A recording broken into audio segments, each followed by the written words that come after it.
Magandang hapon po sa inyong lahat. Hello everyone. Good afternoon. My name is Paul Jason Perez, your host and moderator for today. Welcome to the 2021 General Assembly of the Philippine Association for Teachers of Library and Information Science Incorporated, or also known as PATLS. Welcome po. Before we proceed, please allow me to read the mechanics of this webinar. This public lecture is currently being live streamed on the YouTube channel of PATLS. For those of you who are tuning in via YouTube, if you have any questions during the lecture, you may post your question by going to www.menti.com and typing in the code 72806688. Again, that is menti.com with code 72806688. You can also see that on the description below this video. For those of you who are joining us through this Zoom meeting, you may post your questions through the Q&A or raise your hand by clicking the raised hand icon found in the reaction button. Please wait for us to recognize you so that we can unmute your microphone and you can ask your questions. All questions will be tackled in a question and answer portion after the speaker have presented. We will also be giving certificates of participation to those who are joining us today. We ask that you finish this webinar and watch out for the announcement containing the link where you can get your certificates. If in case you miss portions of this public lecture, you may view this as a video on YouTube channel, so please do subscribe. Okay? And now, to formally welcome us all, let us hear it from the Vice President of PATLS and an Assistant Professor and Coordinator for the Bachelor of Library and Information Science of the College of Education of the University of Santo Tomas, Professor Maria Prian M. Tinipunan. Good afternoon, fellow LIS educators, and welcome to our 2021 General Assembly. I would like to express my gratitude for taking the time to attend our event in spite of your busy schedule. This year, we are fortunate to have Professor Dr. Michael Olsson as this year's guest speaker. With his decades of experience and research, I am very sure that we will learn much from him, which we can share to our own institutions as well as to our students. I know that this is a very challenging time for all of us, especially in teaching our students the required competencies to prepare them for the library and information science profession. But in spite of that, we continue to strive to deliver quality education by sharpening our saw, so they say, through webinars and intellectual discourses such as this. So, without further ado, again, my gratitude for your presence and thank you for your time. Have a great day ahead. Okay, thank you very much, Ma'am Prian. Moving on, it is with great pride and honor for me to introduce our lecturer for today. Dr. Michael Olsson is an active researcher in the field of information practices research with a particular interest in developing more holistic approaches to information research. His work is essentially interdisciplinary and has appeared in leading international research journals and conferences in a range of different fields. This includes information studies, communication, sociology of knowledge, leisure studies, and knowledge management. He is strongly associated with the emergence of critical and practice theoretical approaches to information research. He has a strong interest in the relationship between theory, research, and professional practice. He has an active interest in the development of the next generation of information researchers and has run workshops for doctoral students in Australia, New Zealand, Cambodia, the United States, Canada, the UK, Sweden, Finland, and Estonia. He was the 2019 and 2020 chapter director and board member of the Association for Information Science and Technology, or ACES.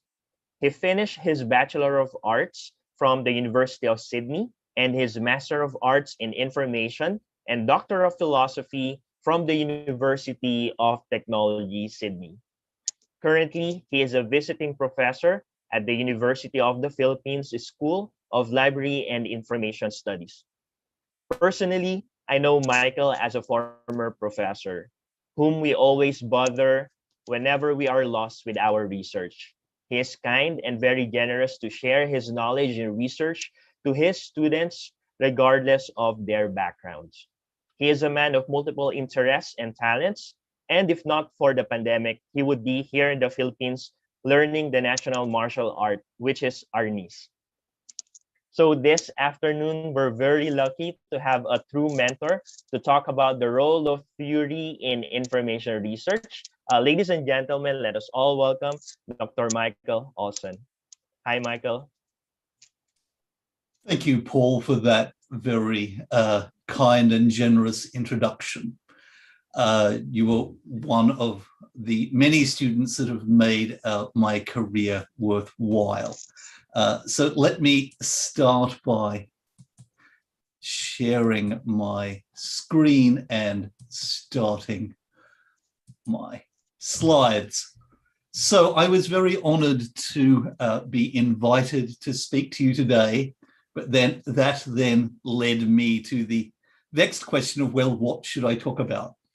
So I have decided to take on the probably impossible task of talking about the role of theory in information research, which is a topic that I am very passionate about, and I really want to talk about why it is my belief that theory needs to be at the center of all our research and indeed all our teaching practice. So let me start by answering the question that I'm sure you all have, which is, well, who is this guy and why should we care what he has to say? So as Paul indicated to you, I am an information practices researcher. I will talk a little bit about what precisely that means as we go along. For those who are interested, I have included a link to my Google Scholar profile, which will allow you to see the number and breadth of my publications and how many times I've been cited and all that stuff. So I have been an active information researcher for 25 years now. Yes, I feel old just saying that. And I have spent most of my career at the University of Technology in Sydney. As Paul mentioned, I started there as a master's student. I had my midlife crisis a little early in my mid-30s and signed up for a PhD and was there as an academic, as a student, and then as an academic until the end of last year.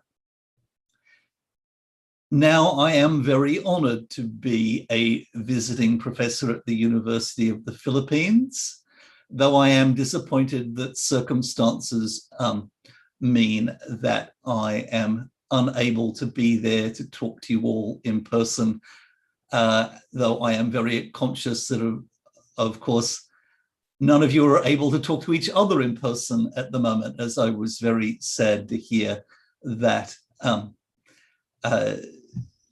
that you have gone back into hard lockdown. At least one person I see with their cat. I have been a visiting professor at a range of institutions over the years, I have been a visiting professor at the University of Western Ontario in Canada, the University of Tampere in Finland, the University of Cambridge in the UK. I knew I'd gone native when I came out of one of the medieval colleges at Cambridge, and a whole group of tourists took my photo. I have also been a visiting professor at the University of the Highlands and Islands on Orkney in Scotland, which is about as far north in the UK as you can get, and the University of Alabama. I've also been a visiting scholar at a range of cultural institutions, perhaps most notably Shakespeare's Globe in London, and the Stratford Shakespeare Festival in Canada, Canada's large, and indeed North America's largest Shakespeare festival. I've also worked for a very long time with ACE, been part of and held various roles in the Association for Information Science and Technology. I was one of the founders of the Asia Pacific chapter, and I have just finished being chapter director, and I have been very passionate in my work with ACEST about expanding the inclusivity and the diversity of ACEST. I have also worked on quite a number of research projects over the years, and so I thought I would briefly give you a list of some of them, perhaps the ones that I am best known for. I also will refer back to these as we go along in terms of talking about the role of theory and the relationship between theory and research. So as you can see, I have done a diverse range of studies. My doctoral work was a study called Making Sense of Sense-Making, and that looked at how other information researchers around the world made sense of and used the theories of the famous information communication researcher Brenda Dervin in their own work. And theoretically, that early study was very, not only studied sense-making, but used sense-making as one of its major theoretical approaches, along with discourse analysis. My next study was, if I'm candid, did start as a joke. So those of you who are doing your PhDs might be aware that whilst you are a PhD student, the question that you loathe the most is, when are you going to be finished? I'm here to tell you that once you get to the point where you can answer that question, people start saying, oh yes, what are you going to do next?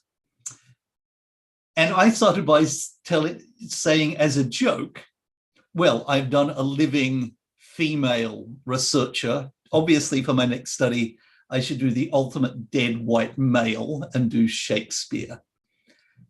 However, what started as a joke turned into something else as I started to think about it. And I'll talk about that more later.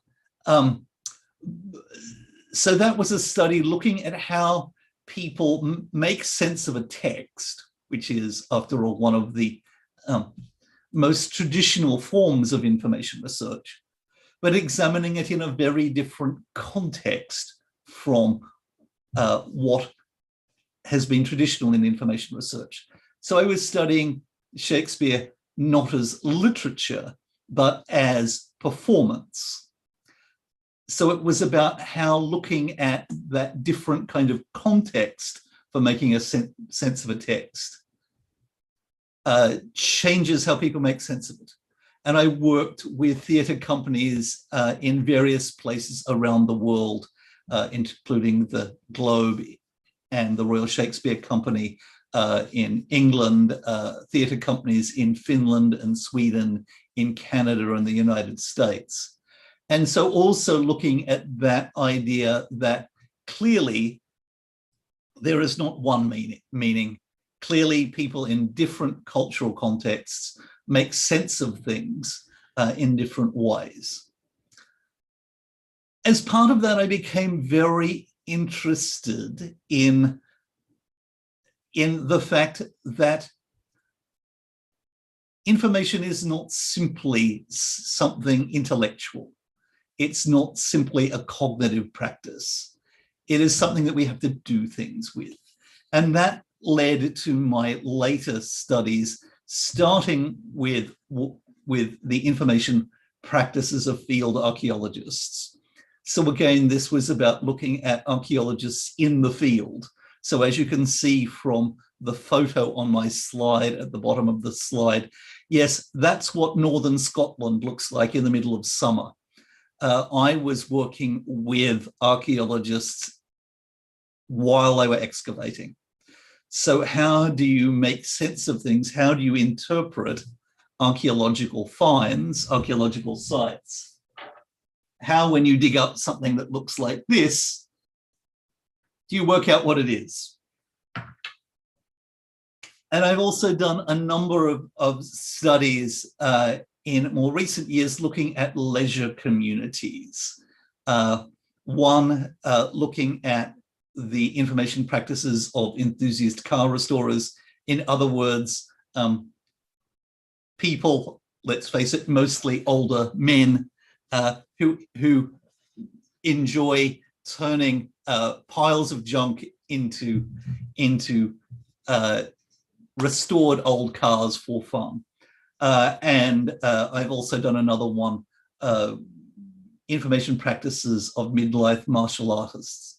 Now, both of those, as you can probably see from the slide, included a certain amount of autoethnography, by which I mean that I was myself a member of those communities. And so I was able to use that insider perspective to shape the research. Anyway, I will talk about that more as we go along. But as you can see, I've had a very diverse research career. I have used a wide variety of research methods, perhaps more than is common amongst information researchers. So I have used qualitative interviewing. I have done discourse analysis of existing texts, but I've also done ethnographic field work, working with people in the places that they live and work to get a more intimate sense of how they make sense. So I think one of the things that we should think about as researchers is the very great difference between what people say they do and how people actually live their lives. This is not about saying that people, when we talk to them, are liars. That's not at all what I mean. But it is about how the way when we ask someone a question and they respond to it, how that relationship, that way of gathering research data shapes the kinds of answers we get. And that's another aspect of research that is, I think, under-considered in our field. I almost did my presentation today on that, how different methods shape our research. And if any of you thinking, well, why didn't you do that? I didn't do that because I think whilst that is incredibly important, I think theory is even more important, because without a good theoretical understanding of the community or phenomena that we are wishing to engage with, that we are wishing to study, we cannot actually make a good informed choice about what methodology we should use.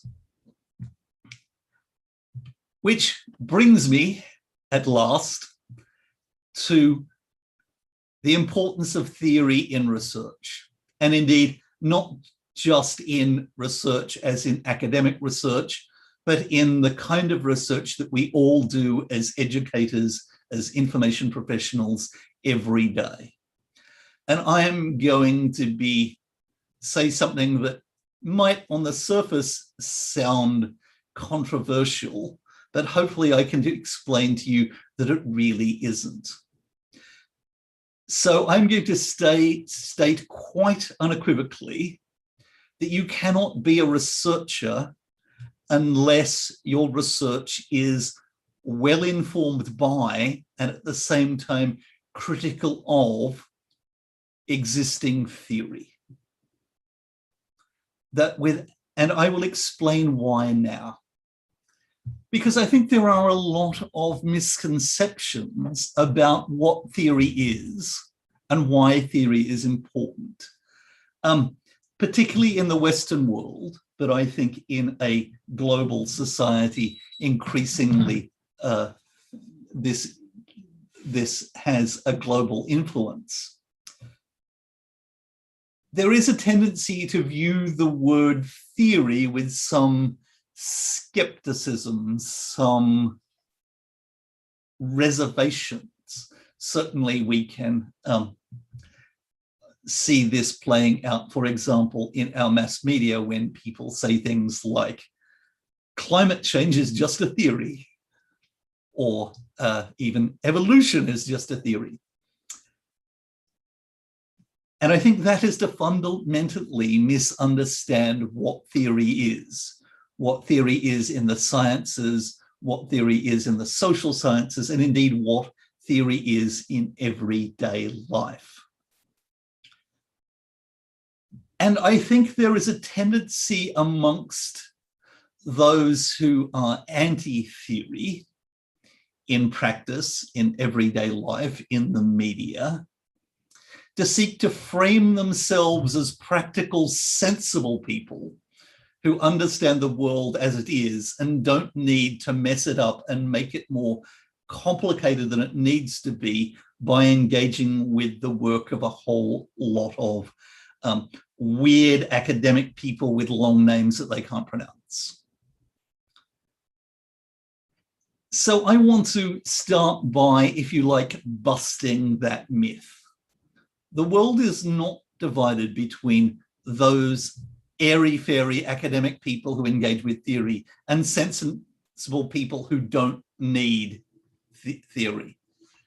What those people who espouse that latter view seem to be unaware of is that the idea that you don't need theory, that you can make sense of the world through your own experience, that is itself a theory. It is one with its roots in 18th century European philosophy. So I want to start by inviting you to think about and hopefully acknowledge that whether we think about it in terms of theory, in terms of something that has been analyzed and appears in academic literature or not,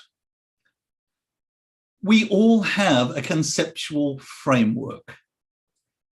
We all have a set of ideas, of beliefs, of understandings based on our own experience, our own background, our own education, our own interests, which become the lens, or perhaps series of lenses, through which we see ourselves, we see our work, and the communities we engage with. We all make sense of the world. So one of the things that, as Paul will tell you, that I like to say to all my students in their very first class with me, and so I'm going to inflict it on you as well, is that we need to recognize that research isn't a process of discovery. It's not about going out and discovering the truth as an absolute. It's a process, it's a constructive process of making sense. We all have to make sense of the world that we live in. We all have to make sense of our work. We all have to make sense of the people we engage with every day. And we do that through using our conceptual framework. So I would invite you as an exercise to think about, and perhaps after this, write down for yourself a few notes around what your existing conceptual framework is. What do you think, for example, information means? How would you define information?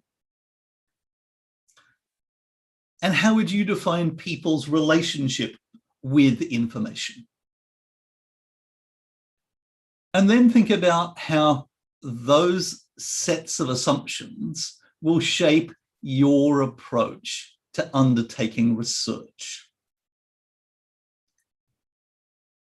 And so this is why this is the basis on which I argue that one needs as a researcher to engage with a broader world of formal theory. Simply because our own experience, however rich, is limited. It's limited by our own cultural experience. It is limited by the fact that we can only be in one place at one time. Therefore, by engaging with theory, we expand our own conceptual framework. It offers us the opportunity to view the world in which we live in different ways. And that can inform our day-to-day life. It can inform our teaching. And also, most importantly, at least in terms of the structure of how we practice that work, it needs to be fundamental for our undertaking of research. So we all need to engage with theory, but we also need to engage with it critically. Theories are not things to be taken down off the shelf and accepted. We need to be critical about those theories. So, as again, this is something that I say to students all the time. Paul would be groaning if his microphone weren't muted. All research is partial. And it's partial in both senses of the word. It's partial because every theory is incomplete. No theoretical lens can provide a perfect image of everything. If we think about it as a lens, if we look through a lens, it brings some things into focus, but causes others to be restricted from our view. Theories are the same. So there is all theory, and indeed all research, is incomplete because it represents a particular way of constructing the world. So when we engage with theory, we need to recognize that. Now, this is not to dismiss theory, but it is rather to think about whether a particular theory's set of assumptions, a particular theory's way of focusing on particular aspects of a community or phenomena are useful for us. Because all of them involve focusing on some aspects of the world while neglecting others. So let's talk about theory in the context of information research. Well, perhaps the best known theoretical approach in information studies, which has been so influential as to become ubiquitous, at least in the English-speaking world, and frankly, in some ways, so diverse as to no longer have a coherence of its own, is the so-called user-centered paradigm. That movement that arose in the late 1970s in the work of people like Nick Belkin, Bertram Brooks, and particularly the work of Brenda Dervin, and then described and analysed by Brenda Dervin working with one of her PhD students at the time, now Professor Mike Nyland, as the shift away from the more traditional approach within the information professions and information research of focusing on systems and services towards focusing on individual information users. Now, this, without doubt, was a massive and incredibly important change in the history of our discipline. It led to a fundamental shift in our relationship with the users of the systems and services that information professionals engage with. However, it does have assumptions, and it's not without its limitations. It does tend to, for example, I have, as many of you will be familiar with, I have included on this slide Carol Coulthard's model of the information search process. So this is not to say that that is not a useful model. That is not my intention.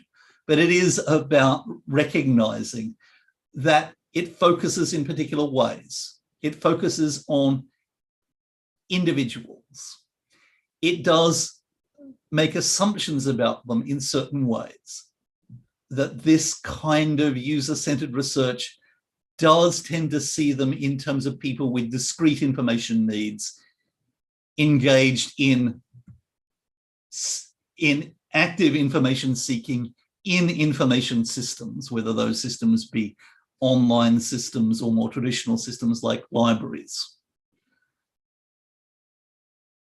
And it is quite atomistic. By that I mean it is research that begins with a recognized information need, continues through the active search process, and then finishes when the researcher identifies that that information need has been met. So this is not to say that that is not a useful way of looking at people's relationship with information.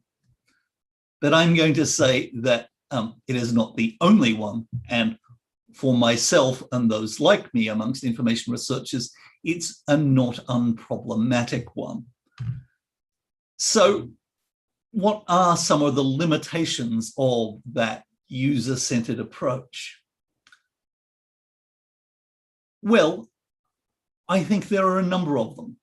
By focusing on the individual information seeker, it has tended to not consider adequately the social context in which individuals seek information, their personal context, their organizational, and in many ways, most troublingly, their cultural context. It is an approach to information research that theoretically at least assumes that whether one is American, Australian, Filipino, Chinese, South African, that one can study people's information behavior in the same kinds of ways. It hasn't considered issues like how the language in which one seeks for information might change one's relationship with information, how one makes sense of things. It isn't a framework that considers issues like power relations and inequity. And it doesn't consider factors like broader social norms, social values, and issues like emotion and embodiment, which I'll talk more about in a few moments. So that's one way of theorizing and viewing what information research is. Now let me talk about another, So I said that I am an information practices researcher. So what does that mean? Well, information practices is a relatively new branch of information research, which has grown up since the late 90s in the mostly in the work of European, Australian, and Canadian researchers. I'm not sure why those of us who are geographically on the edge are drawn to this. That's a discussion for another day. So amongst the more prominent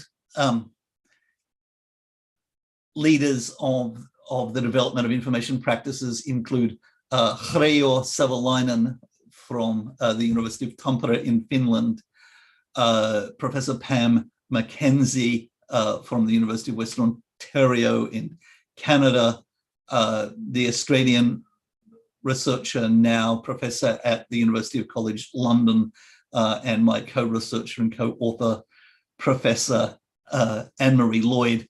Oh yes, and some annoying Australian guy, but we won't talk about him too much.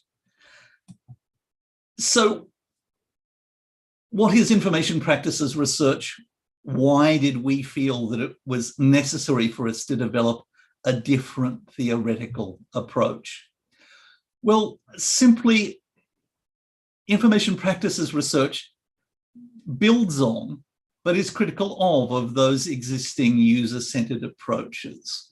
In particular, raised questions about its focus on, as Reijo describes it, monological individuals. So it shifts the focus away from the behavior, action, motives, and monological individuals. And instead, we focus the main attention on people as members of groups and communities that constitute the context of their mundane activities.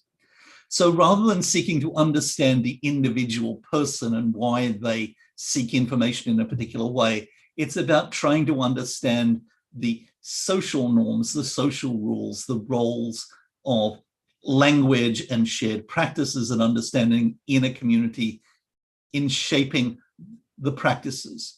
So it's about studying the social practices rather than focusing narrowly on individuals. I think information practices research is also interesting as an example to talk about in terms of theory, because I think that information practices research is a really good example of the shift within information science, at least in some quarters of information science, shifting information science more towards the mainstream of social science research. So one of the things that is very notable, not only about my work, but the work of other researchers in the information practices tradition, including many PhD students, many younger researchers around the world doing some very, very exciting research, is that we have looked to theory not just within the narrow confines of information science, but have looked more broadly and drawn on theories from elsewhere in the social sciences. So, for example, my own work and those of the other researchers that I was talking to you about have been influenced, for example, by theories like social constructivism, as in the work of Berger and Luckmann, by discourse analytic work on the relationship between knowledge and power by people like Michel Foucault and Fairclough, by work in sociology by people like Bourdieu and Latour. And in terms of our research practice, and in order to find a more micro-sociological basis for our work, in the work of practice theorists like Shatsky and Garadi. Okay. You're probably thinking, well, that all sounds very esoteric. So let me now give you a few examples of how engaging with different theories has allowed me to see the world and engage in research in a different way. So I mentioned earlier on that one of my studies was making sense of Shakespeare. So I thought I'd start here. Here's an example of how traditionally information professions have sought to deal with literary works like Shakespeare's. So here's a screenshot from the Library of Congress describing Hamlet. So the traditional approach within the information professions to cataloging, to database-based development has drawn on 19th century documentalist notions of seeking to find the intrinsic meaning within documents, which is then captured and systematized in the cataloging system. And here's an example of that. Now, for me, approaches like sense-making and discourse analysis and the idea that there is no one meaning in the text, that the text is constructed by people, not determined by authors, was fundamental.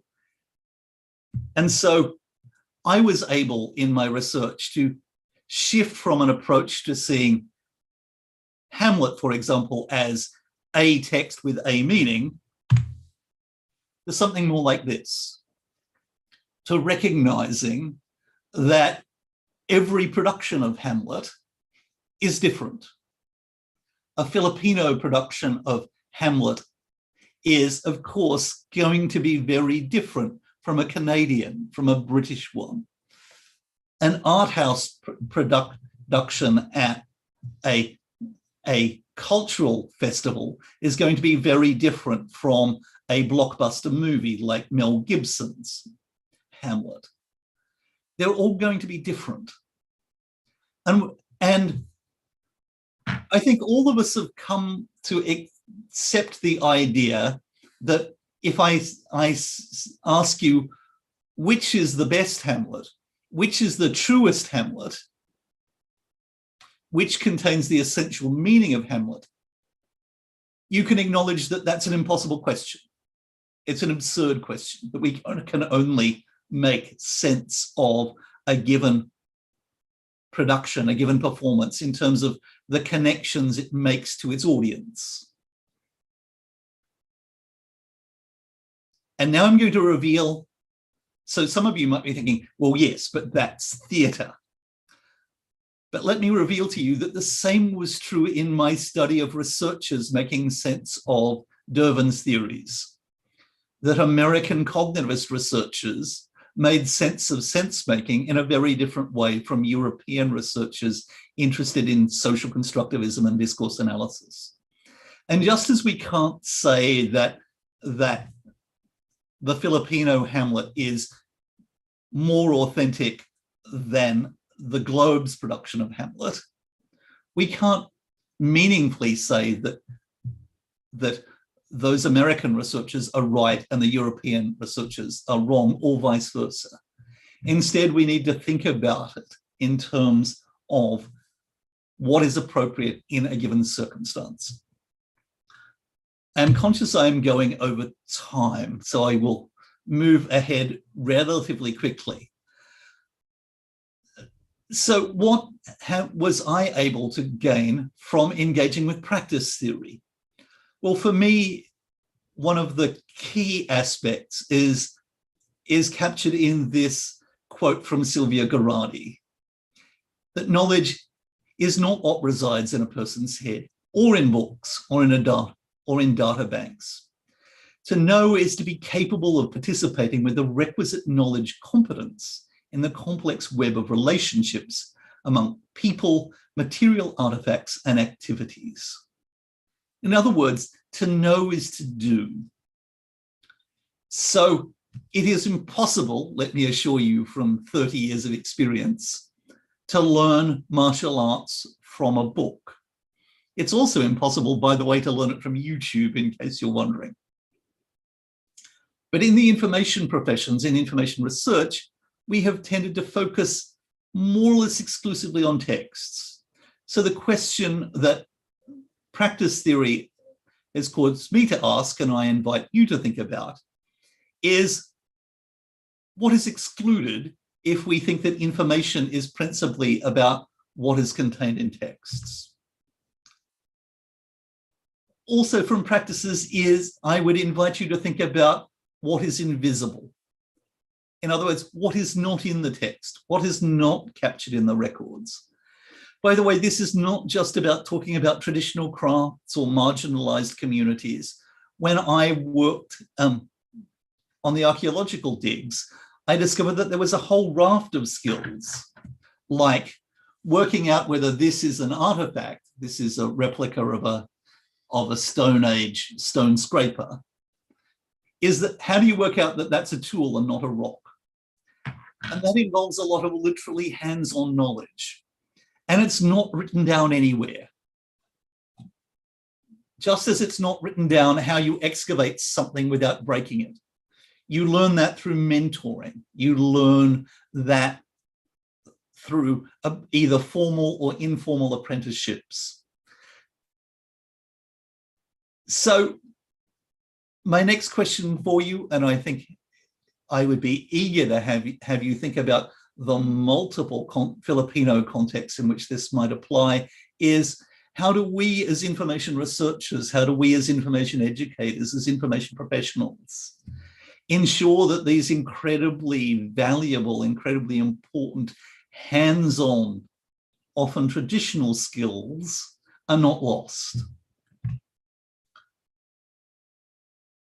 I would also suggest that theories such as these allow us to recognize that the role of the information researcher, the role of the information professional, goes well beyond the library. Information and information practices are everywhere. And our research, our understanding can have value everywhere. So I would urge each of you to think about the many different contexts, communities, and organizations where your voice can be a valuable tool for change for the better. And just lastly, I am going to finish, I promise. I want you to think about a question that I can't answer for you because I don't have the cultural knowledge and expertise. And that is, what could Filipino information research look like? Because I feel that we have now in information research moved beyond the idea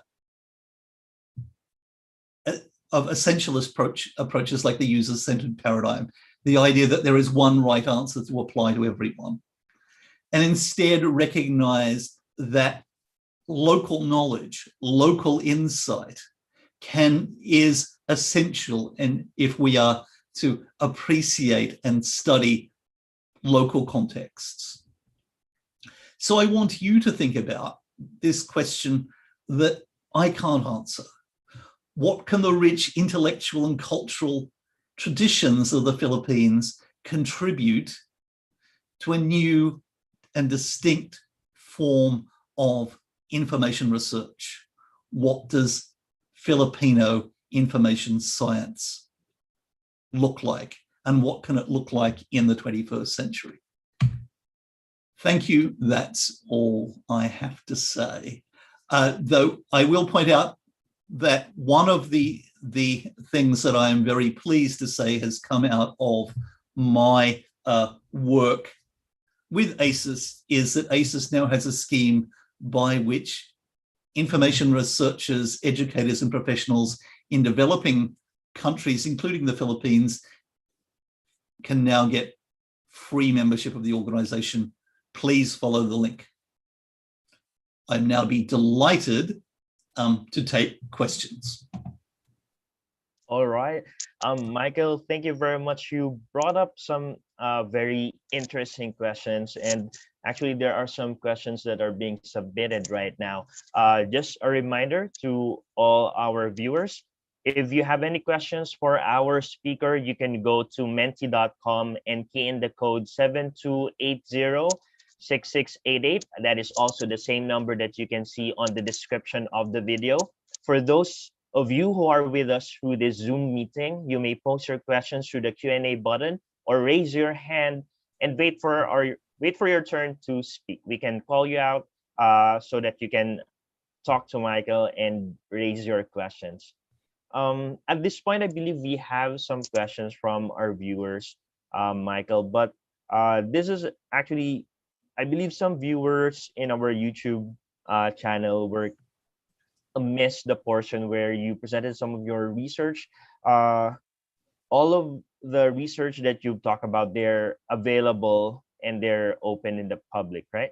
Yes. So if you go to my Google Scholar page, you will find links to my research. I have always done my best to ensure that there is my work is available through open access.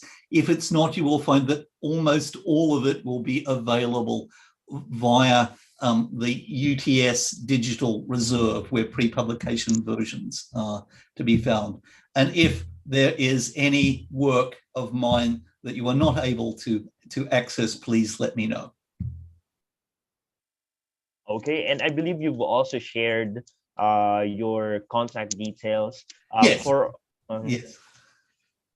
Thank you for that. For all our viewers, the presentation of Michael is also downloadable through the link that we put in the description. So you can also find his email address. I believe a lot of our researchers here would be interested to Absolutely. ask some questions. I have a question here for you. So you asked what would be the Filipino information science would look like.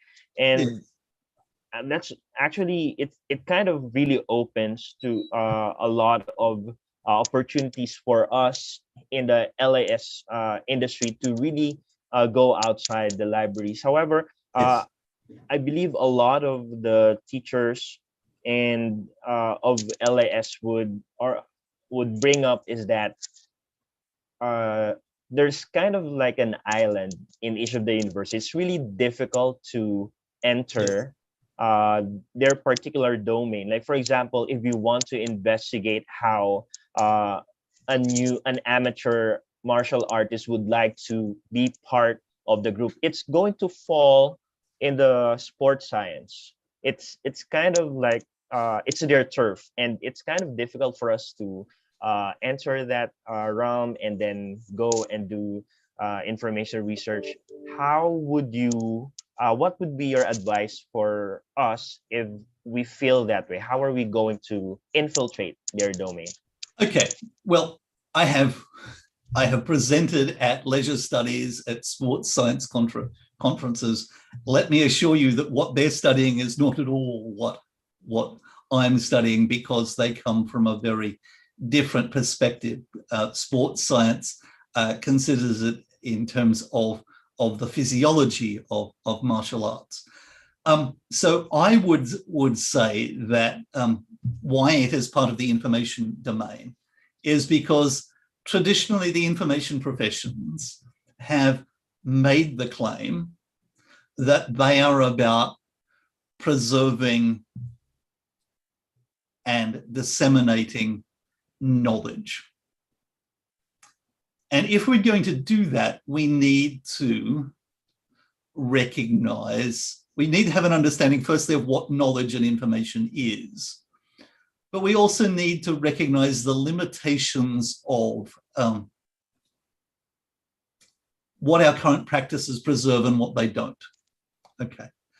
So I think one of the big problems that I see around the world, in Australia, in the United States, in many countries I visit, is that people within library and information research and within the information professions only study their libraries and then are surprised when their research has no impact on government, on those people who decide whether libraries continue to be funded or not, because they only look inwards. If we genuinely believe that our cultural institutions, our libraries, our museums, our archives are important, we need to understand how they fit into the big picture. We need not just to say, this is what people do once they're inside our building or once they log onto our database. We need to be able to say, this is how what we do fits into their lives. It's also our opportunity to say, well, here are people that we don't connect with. Here are kinds of knowledge that we haven't connected with, but we can. It's in broadening our horizon, we build those connections, and we actually have a much better chance of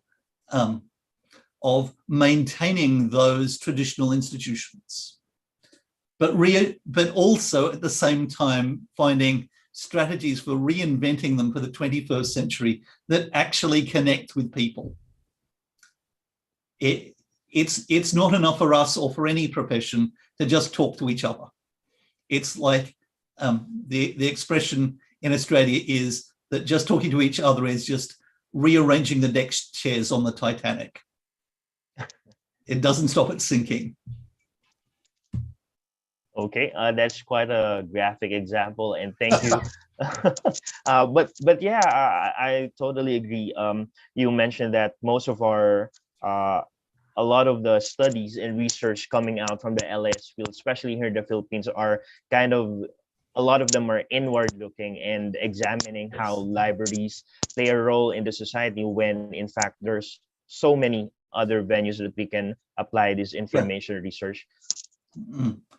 I would also say that, and you would all know this better than I, but of course, these traditional approaches within traditional institutions like museums and archives in the Philippines, they have deep colonial roots.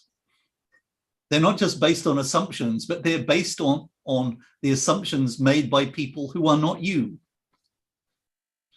And unless we recognize that, unless that we recognize that they are constructs from a particular point of view, then there is a very real danger that your own voices, the very diverse voices of Filipinos in the 21st century, are going to be underrepresented or even invisible in those institutions that claim to preserve their heritage.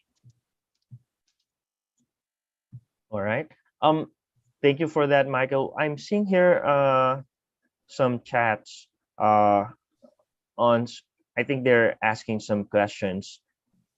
They're very interested with the notion that you point out, what Filipino information science would look like. And from here, it's a lot of the theories that we're using here are coming from the United States mostly. Exactly. Our curriculum is very American centric. How can we start formulating theories of our own? It seems like the question is going in that direction. How can we start proposing a Filipino perspective? Well, this is not going to be the work of a day.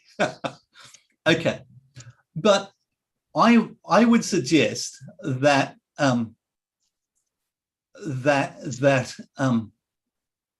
that you start by looking at what are the assumptions in those American approaches. You know, they're based in the English language. They're based in the American version of the English language. They're very individually centric. All the many things, but then ask yourselves that that question. Well, what are our values? What are the cultural practices here? Okay, here's something that's very simple, but very important, and something that I can't do. What is the word for information in Tagalog? How is the word information different in Tagalog than the word information in English? Information is a noun. It tends to turn it into a thing. Now, many other languages don't see information and knowledge in that way. What are traditional notions of what information and knowledge are? What are traditional notions around knowledge sharing? There's going to be some really good ideas there. Okay, I saw a question in the chat, which was how to encourage a research culture among Filipino librarians. So whilst you search for the next one, Paul, I will attempt to answer that. I would argue that it is a matter of survival. In a world where the value of libraries is constantly contested by people who, for their own political reasons, want to remove their funding, who deny the value of what they do within the broader community and say things. I mean, there are plenty of politicians in the United States, in Australia, for example, who say, well, why do we need libraries when everything's on Google? That all libraries need to be doing research and engaged research with their communities in order to demonstrate their value. That the idea that libraries can be these institutions that stand back from politics is simply not tenable when politics means that many people use their political beliefs to shut them down based on the argument that they're an elitist waste of money. So I think that even if you're not interested in any of the theoretical conceptions that that dominate my thinking, I would say that research is a matter of survival on the one hand, and less melodramatically, that you can't serve a community, you can't work with a community unless you understand that community. And you can't really understand that community unless you do research. Over to you, Paul. Okay, thank you for that, Michael. And the person who asked that question also would like to thank you for that answer, because I just thought about this, that because most of the theories that you presented, some of them really came from other domains. What would be the implication? Because here in the Philippines, most of our students are in the undergraduate degree. Yes. But as compared to other institutions, they are coming into the program coming from a different domain. So how should we develop our curriculums to supplement the knowledge of our students? Well, Paul, you yourself have had the opportunity to experience my answer to that. And that is to include in postgraduate, but indeed in undergraduate courses, more wide-ranging introductory subjects. That the first thing that, so my belief is that if you're going to be an effective information professional, you need to be an information researcher as well, and that you need a wide-ranging understanding of the relationship between people, information, knowledge, and technology. That is the fundamental skill set of being an information professional. All the technical skills that the profession has traditionally focused a lot of its education on. I'm not saying they're not important, but they're not fundamental. Because if you equip your students with those fundamental understanding of people, information, knowledge, and technology, then they can shift from libraries to government departments, to archives, to museums, to community work. And those skills are still valuable.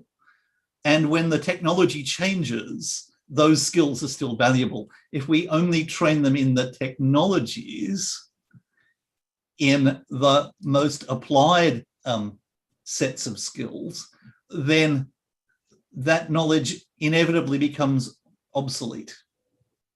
I mean, the things that the things that I learned about databases and web page design in my master's in the 90s, you know, they're about as relevant as this stone scraper to 21st century practice.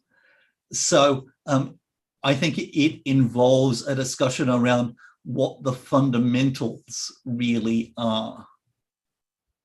And I would argue counterintuitively that this theoretical understanding, which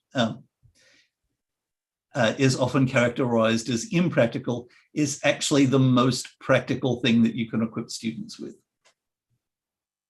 I also agree with that. A new question just came in, and just to let you know that all of our participants here in the Zoom meeting are teachers, and Sure. this is something that really concerns them. What would be your advice to someone who wants to write a research paper that has a great chance to be published, with their intention to being published, because this is really a crucial requirement for academics?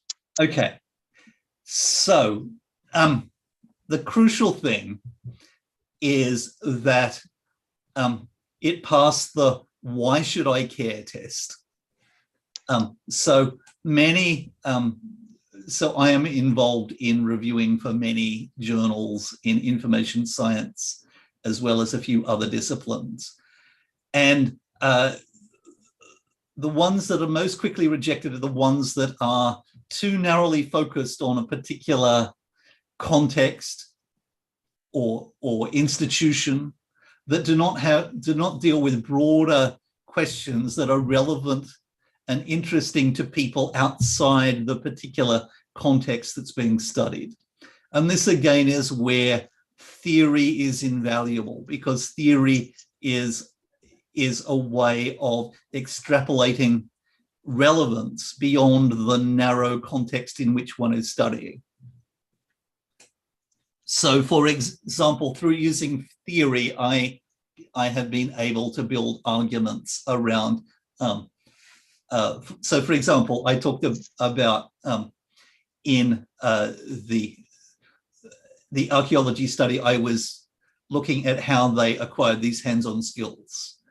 Now, that has lots of implications for all kinds of different professional education. So, for example, it has led to my running workshops and giving presentations for the Australian Royal College of Surgeons, because surgery is another example of something where you can't just know something theoretically, you have to have the hands-on knowledge. Okay. I would be very happy to talk to people individually if they have a research idea around workshopping how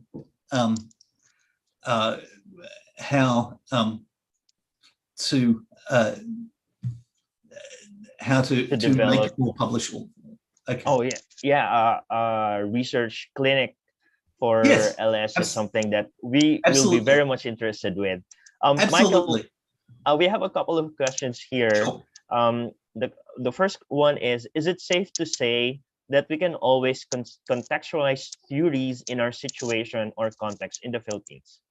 Absolutely. And one of the ways in which you can do that, and it's okay to do this, I'd encourage you to do it, including with my work, is to say, this theory was created by a middle-aged white English-speaking man who is working in a completely different context from us, and his assumptions don't apply in our context.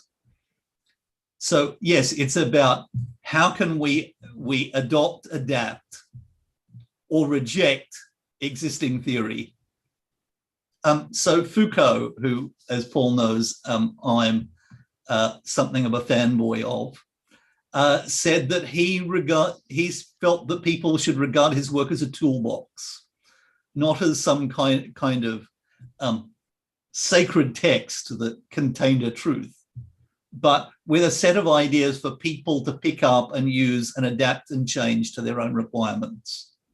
That's how I would encourage you all to engage with theory.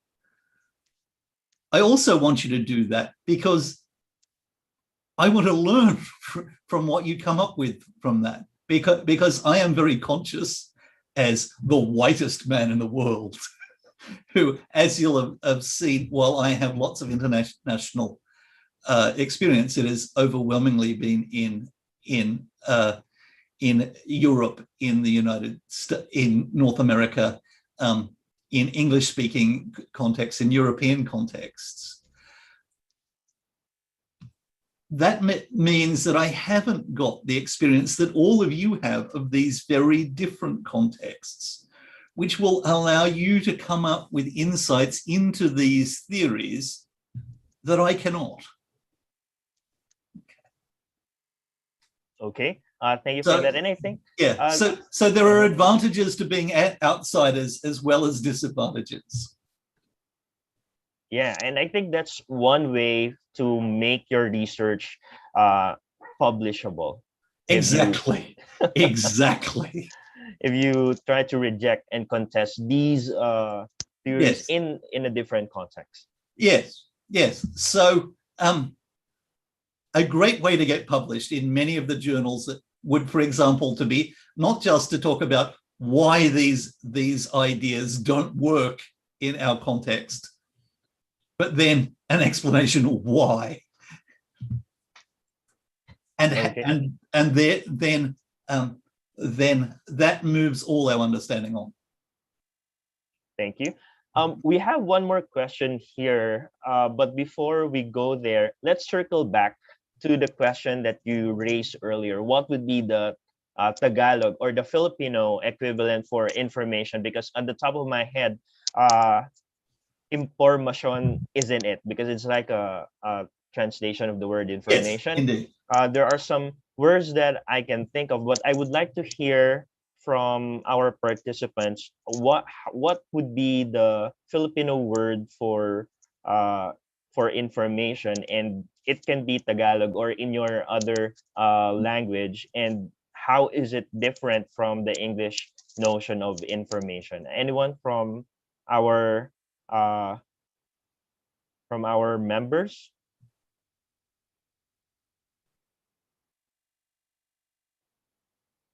You can see, you can use the reaction, the raise hand, or you can put your answers through the chat.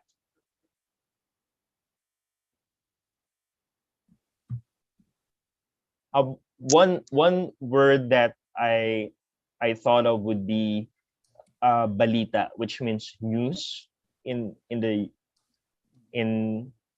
English. Whenever we ask for something, we ask anong balita, or what's new. Yes. So I think that's something. Someone mentioned here that is it synonymous to kaalaman or knowledge? So it's the Tagalog word for information is also synonymous with knowledge. So I mean, that's something that's really very difficult to set apart. Okay, so other words in Tagalog and the other language, Filipino languages, are they all nouns, or are some of them verbs? Are some of them processes? Is there an assumption that it is individual, or is it collective? Those are things that you might think about. Oh yeah, someone mentioned here from the Dean of the UP-SLAS, Dean Mary Grace said it's kabatiran. Dean Mary Grace, would you like to explain what that word means?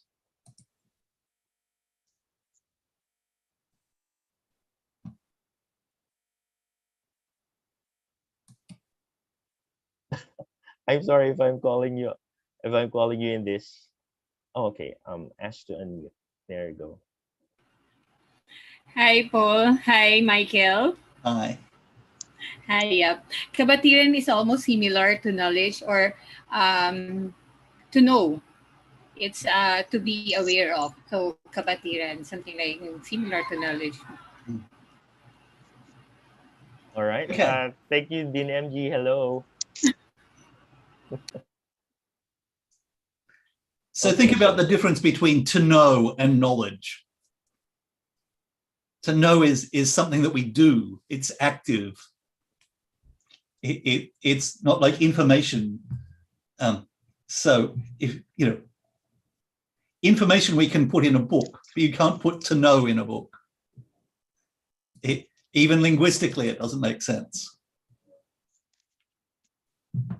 Okay, and since we're kind of running out of time, we only have one question here, and this is, I know, something that you kind of mentioned in your presentation, but maybe you can reiterate as your last message. How do you inspire Filipino librarians, both that are teaching and practitioners, to develop outside the box thinking to aid in putting up socially relevant research topics? Okay, I think it is our obligation to explain to them why it's important. So I think my students probably say many things about me, but Paul would probably agree that none of them would doubt my own enthusiasm for research. None of them would doubt my own belief in its importance.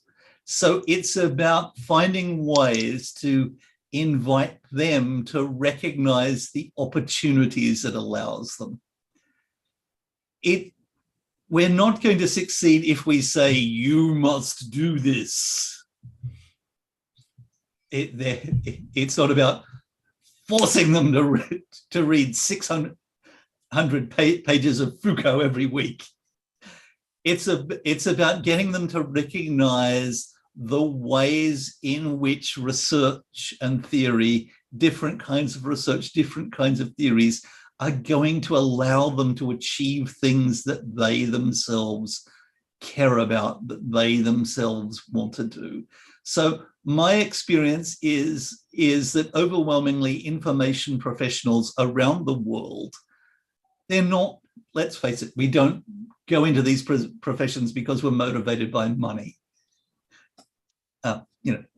I left a corporate career in the 90s to become a PhD student and a researcher, and that did not involve a pay increase. People do it because they believe that what they're doing is worthwhile and it's important, and they want to make a contribution. They want to help people. They want to make a difference. So our obligation is to get them to understand how research, how theory, how thinking outside the box is liberating, and it allows us to do things that we want to do. It provides us with opportunities because it allows us to think about the people, the communities, the organizations that we work with in different ways. Okay. Thank you very much, Michael. You've done a wonderful job presenting some of the fundamental theories in information research, and I hope all of our participants and those who are watching via YouTube are inspired. Feel free to contact Michael whenever you have questions on your particular research. Thank you, Michael. Thank you. You're very welcome. Okay, so at this point, I would like to request Ma'am Priyan and Sir Mark to turn on their videos. We will be awarding our certificate of appreciation to our speaker.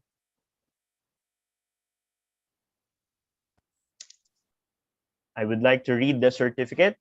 The certificate reads, the Philippine Association of Teachers of Library and Information Science Incorporated awards this certificate of appreciation to Michael Olsson, PhD, for imparting his valuable time, expertise, and service as resource speaker for the lecture on the role of theory in information research, held on this 29th of March 2021 via Zoom, given this 29th of March 2021 via Zoom, signed by Professor Mark Anthony A. Santos, President of PATLS, and Professor Maria Prian M. Tinipunan, Vice President of PATLS. Thank you very much, Michael. Thank you, Paul. Thank you all. It has been an absolute pleasure and delight to share some insights with you. All right. So to all our viewers, thank you so much for joining us. You can get a copy of Michael's presentation by going to bit.ly/patls-olson-slides. You can also see the same link in the description below this video. To receive your certificates, please don't forget to register. I'll be sharing the link that you can see on your screen. The link is bit.ly/PATLSGA 2021-cert. That's bit.ly PATLSGA 2021-cert. If you missed portions of this webinar, you may rewatch it as a video on our YouTube channel. So please don't forget to subscribe for updates on our upcoming activities. Please follow us at our official Facebook page. That is facebook.com/PATLSofficial, or check our website at patls.org. We will be ending our YouTube live stream, but those who are in the Zoom meeting, please stay for our General Assembly. Once again, this is Paul Jason Perez, your host and moderator, wishing you all the best. Mag-ingat po tayong lahat. Paalam po.